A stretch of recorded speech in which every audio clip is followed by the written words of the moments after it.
Hello，大家好！中年好聲音第4季決戰 TVB 藝人賽區。之前就講咗啦，有10位嘅 TVB 藝人參加嘛，個個都戴晒呢個面罩。而其中一位一聽把聲呢，就係人都知係邊個啦。今次呢，直頭聽佢唱晒成首歌，更加肯定冇錯噶啦。我相信大家嘅聽眾啊，好多網民啊，個個人都肯定估佢噶啦，就係羅天宇啊。因為佢把聲太過異形啦，一聽就知道係啊。即使你夾硬將佢講成另一個人都冇人信啦，甚至乎俾人鬧添。咁所以羅天宇就肯定都冇走雞噶啦。但係大會嘅玩法就係，如果你贏嘅話呢，就可以晉級啊嘛。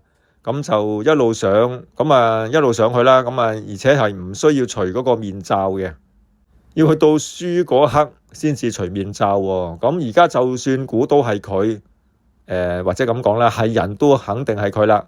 咁佢都可以話唔認噶。正如佢訪問嘅時候都話，如果啲人話佢係唔好聽嘅，就死口唔認啊嘛。如果係話佢好聽，佢就認啊嘛。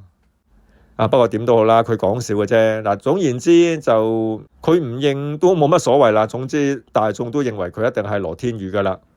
睇翻佢唱嘅歌曲啊，參賽歌曲《誰來愛我》啊，係得到4眼燈喎。喂，4眼燈一啲都唔差啦，已經。雖然就差啲咁眼燈啊。邊個冇撳呢？就係阿可怡啦。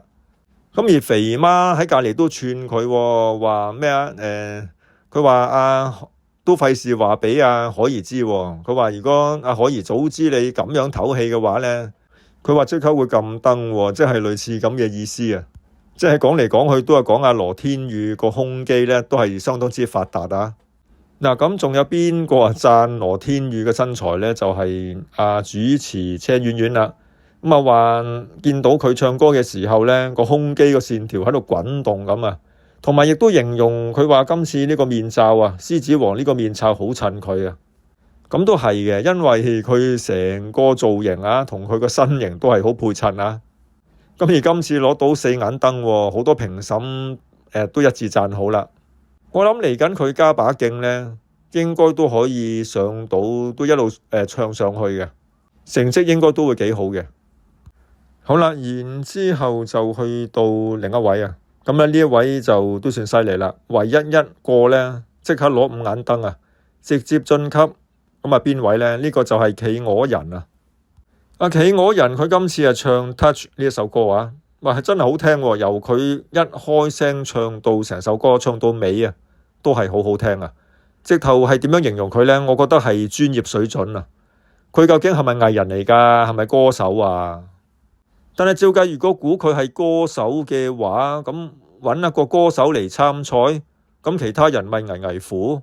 會唔會咁㗎？因為呢一位歌手個唱功真係都幾好下喎。其實歌手都可以唱到走晒音嘅。某啲女歌手啊、男歌手都曾經試過走音啦，又或者係唱過好多年呢，都好似冇乜點進步。不過呢度就唔開名啦。而呢一位企鵝人呢，我覺得佢係專業嘅，所以我好懷疑佢係歌手啊。又或者唔係嘅，可能真係藝人呢。我純粹係喺度估下咁解啫。同埋就係聽佢個唱腔呢，好似古巨基嘅，咁真嘅。所以評審都話佢係古巨基啊，好似 Tim Sir 咁，直頭講笑咁問佢究竟係咪古巨基添。不過同時亦都讚賞阿企鵝人喎，佢話就算似阿古巨基都冇問題啊，因為佢話阿基仔唱歌咁好聽。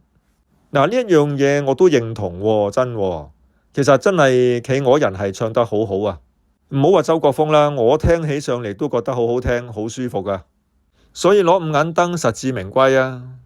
好啦，咁去到另一個問題喎。咁好多人呢，同時都會估下佢面具底下究竟係邊一個呢？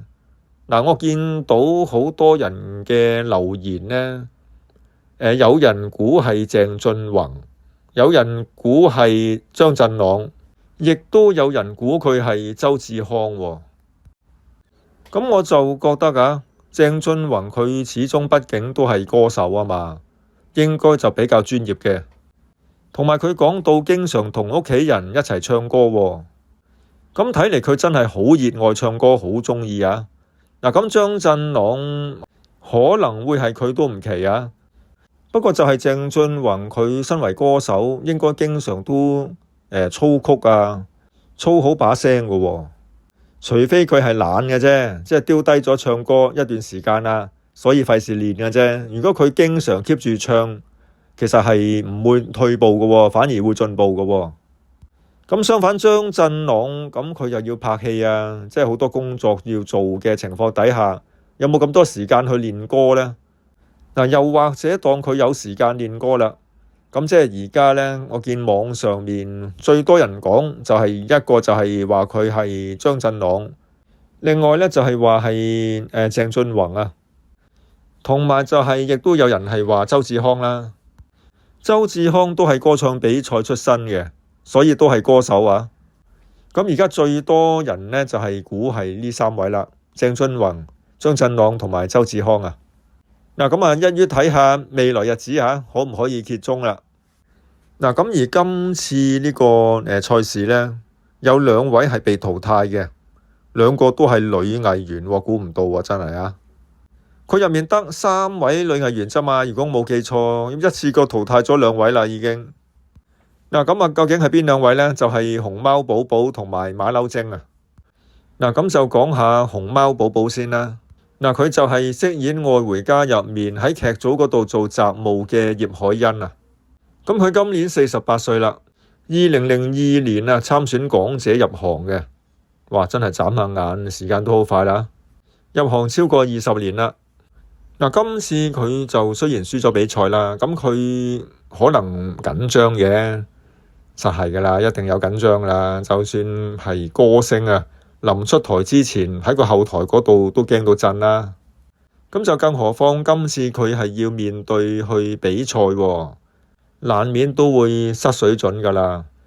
今次佢除低面具就喊啦，咁其實即係感覺上都替佢有啲可惜嘅。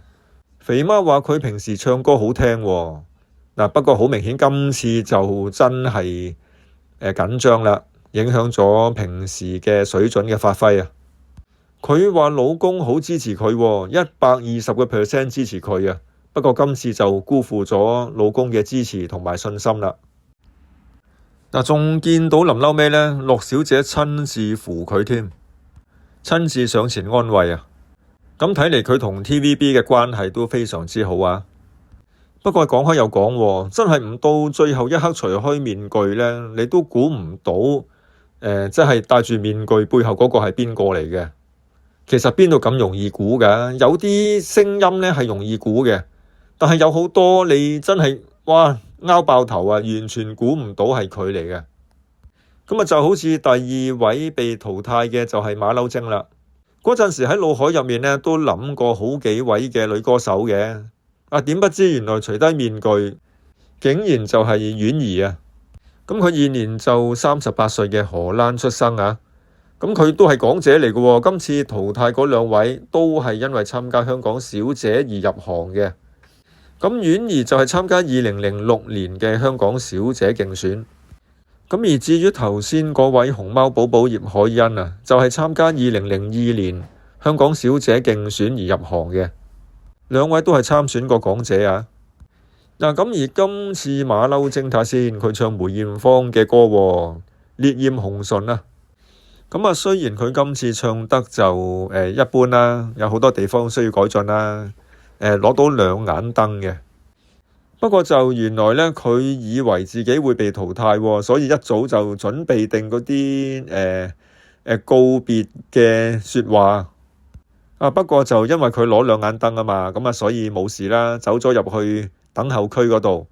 不過臨嬲尾呢係會淘汰1位嘅，咁啊結果評審就揀咗佢啦。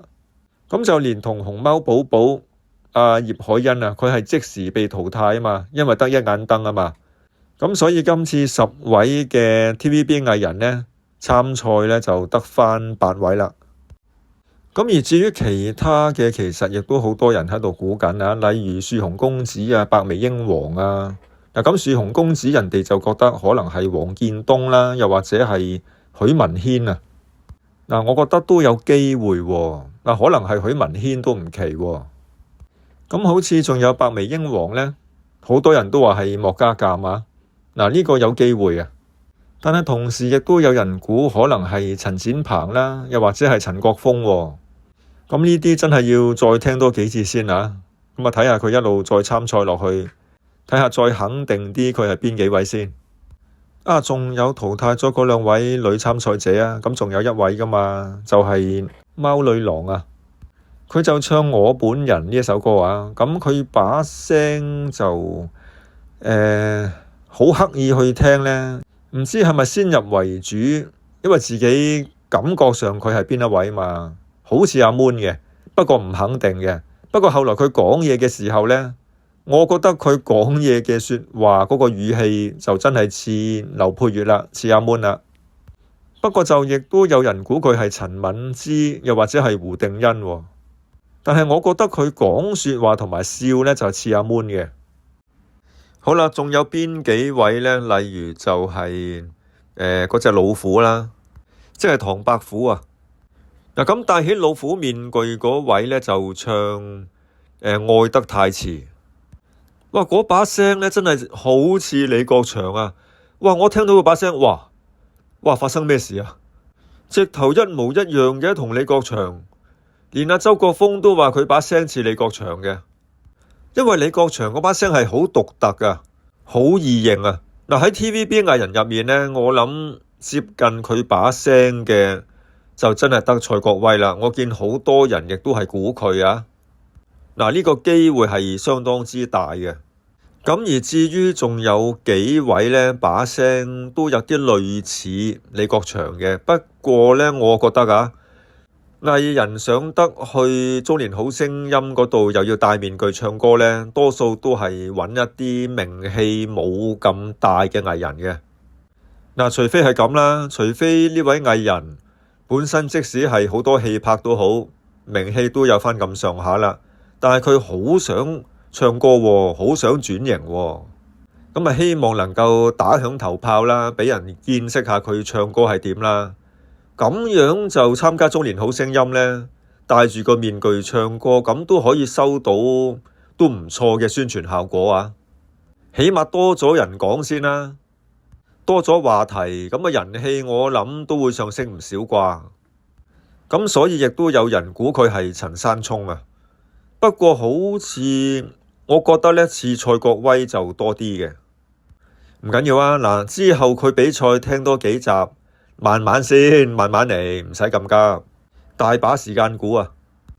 咁一於嚟緊睇下佢哋，即係除低面具嗰剎那，即係輸嗰剎那呢，就真係自然呢可以揭曉啦。咁知道佢哋嘅身份啦。好啦，今集講到呢一度啊，我哋下次再見，拜拜。